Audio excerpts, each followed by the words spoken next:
नमस्कार क्षेत्रवासियों, मेरा नाम शैलेंद्र है और मैं स्वामी ब्रह्मानंद विराट मेला महोत्सव चैरिटेबल ट्रस्ट का संयोजक हूँ।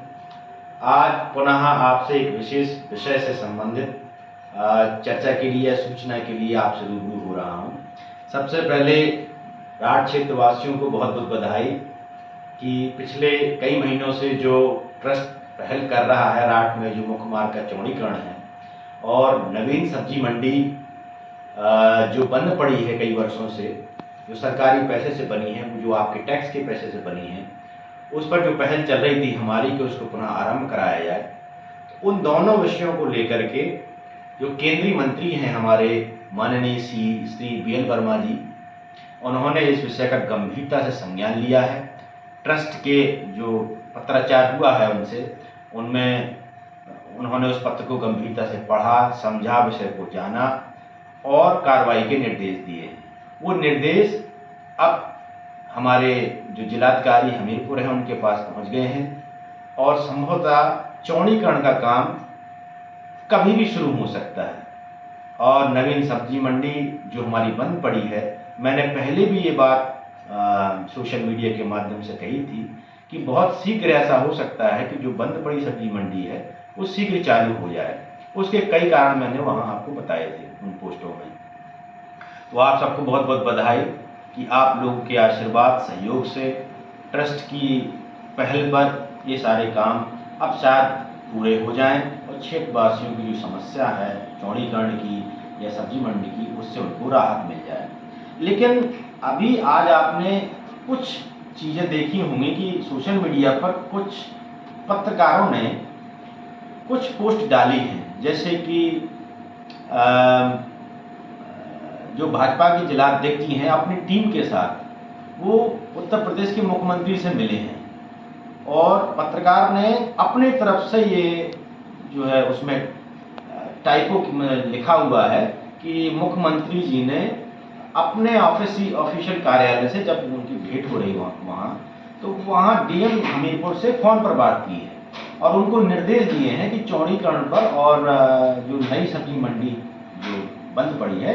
उसको निस्तारित किया जाए, उसको शुरू किया जाए। तो ये जो पत्रकारों ने लिखा है, इससे बहुत सारे सवाल निकल करके आए हैं। जो एक प्रकार का षड्यंत्र समझ में आता है और एक प्रकार का झूठ समझ में आता है। जो नेतृत्व हमारे जो क्षेत्र में चल रहा है, जो क्षेत्रीय नेतृत्व है, उसकी अकर्मण्यता और जो क्षेत्र की समस्याओं के प्रति जो उनकी संवेदनहीनता है और नेतृत्व में जो उनकी शून्यता है वो स्पष्ट होती है। वो कुछ बिंदु मैं आपको बताता हूँ। ऐसी पूरी तरह से जो है जो महसूस होता है कि एक प्रकार का ये षड्यंत्र है। आप देखिए कि ऐसा कोई प्रोटोकॉल नहीं है जब मुख्यमंत्री जिनका अपना विभाग PWD विभाग इस समय उत्तर प्रदेश के मुख्यमंत्री श्री माननीय योगी जी के पास ही है और उनके आदेश से, उनके निर्देश से ही जो योजना चालू हुई है चौड़ीकरण की, वो पूरे प्रदेश में चल रही है। तो उनको जिलाध्यक्ष जी के माध्यम से जब वो सूचित कराएं और DM साहब को उन्हें फोन करके कहना पड़े, निर्देश देना पड़े कि आप इस काम को पूरा कराएं, ये बड़ी आश्चर्य की बात है क्योंकि मुख्यमंत्री के निर्देश पहले से जारी है, काम हो चुका है। तो यदि मुख्यमंत्री को फोन करना पड़ेगा जिलाध्यक्ष को, जिलाधिकारी, तो ये निर्देश तो नहीं हो सकता, ये दंडात्मक कार्रवाई के लिए जरूर हो सकता है कि उनके आदेश का पालन कैसे नहीं किया गया। दूसरी चीज ये है कि जो प्रदेश के हमारे मुखिया हैं माननीय योगी जी, उनका प्रतिनिधित्व करती है हमारे क्षेत्र की जो विधानसभा राठ है उसकी विधायक जो श्रीमती मनीषा अनुरागी जी हैं। अच्छा, उनको कुछ समय पहले जो भी काम रुक गया है चौड़ीकरण का, तो हमने भी ज्ञापन देके उनको बताया कि समस्या है। उन्होंने इसकी कोई जो है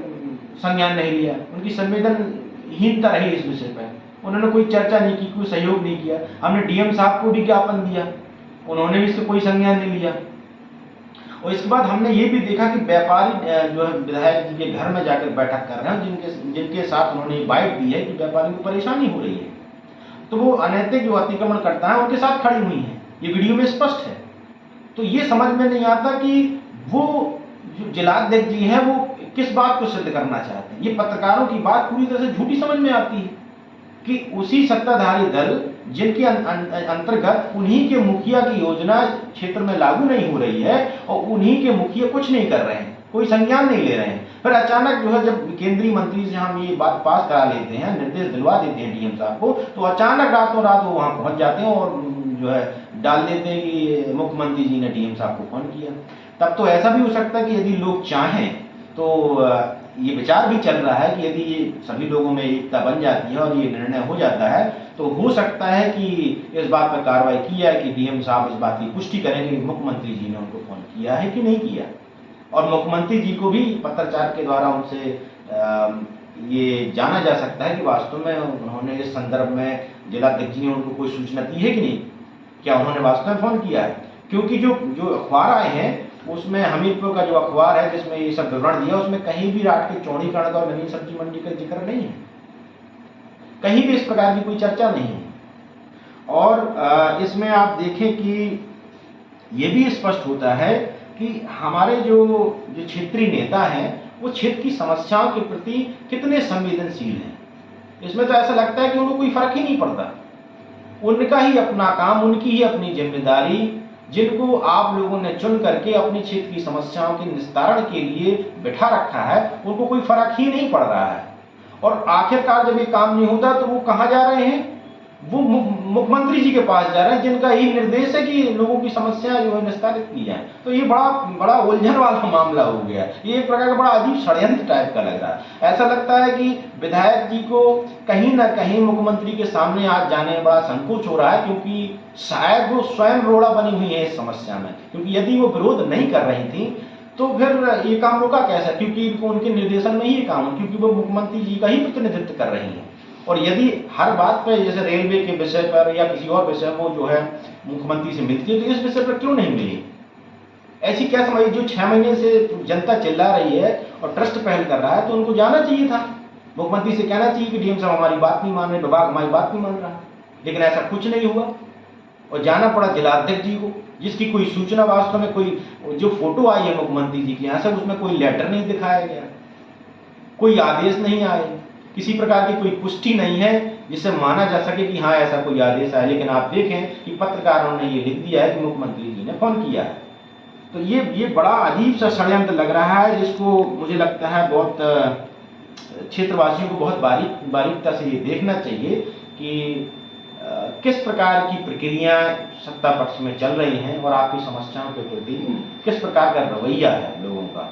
तो देखते हैं जनता क्या तय करती है, और ट्रस्ट में और ट्रस्ट के सहयोगी लोगों में और जनता के बीच में यदि एक राग बनती है तो ये जो षड्यंत्र टाइप का दिखा, जो एक झूठ टाइप का फैलाया गया है, उस पर हो सकता है कि आने वाले समय में कुछ कार्रवाई की जाए। जो पत्रकारों ने गलत खबर, लगता है कि गलत खबर, बिल्कुल लगता है, स्पष्ट होता है षड्यंत्र, उन पर कार्रवाई की जाए जिससे कि आगे वो कोई गलत खबर ना छाप सके,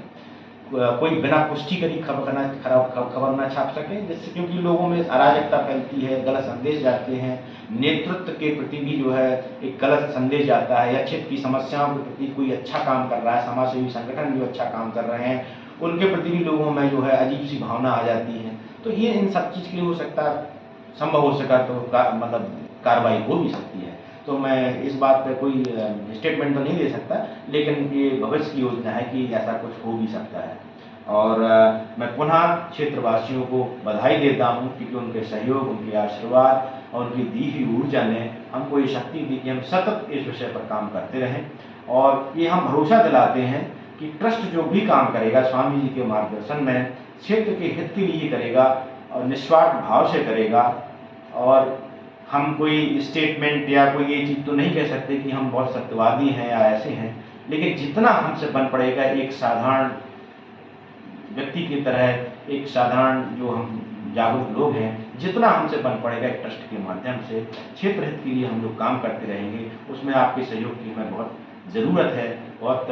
आवश्यकता है, और उसी से ये काम आगे बढ़ पाएगा। मैं पुनः क्षेत्रवासियों को बधाई देता हूँ। और ऐसे अभी और भी विषय हैं जिनको लेकर के ट्रस्ट काम कर रहा है, उन पर सतत जो है प्रोग्रेस हो रही है, चाहे वो यूनिवर्सिटी का काम हो, चाहे वो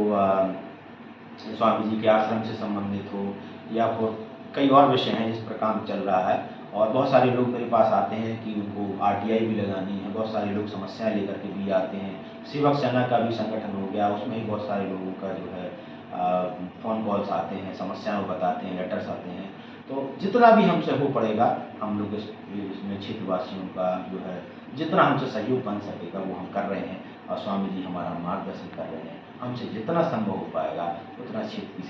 सेवा हम करने का प्रयत्न करेंगे। बहुत बहुत धन्यवाद।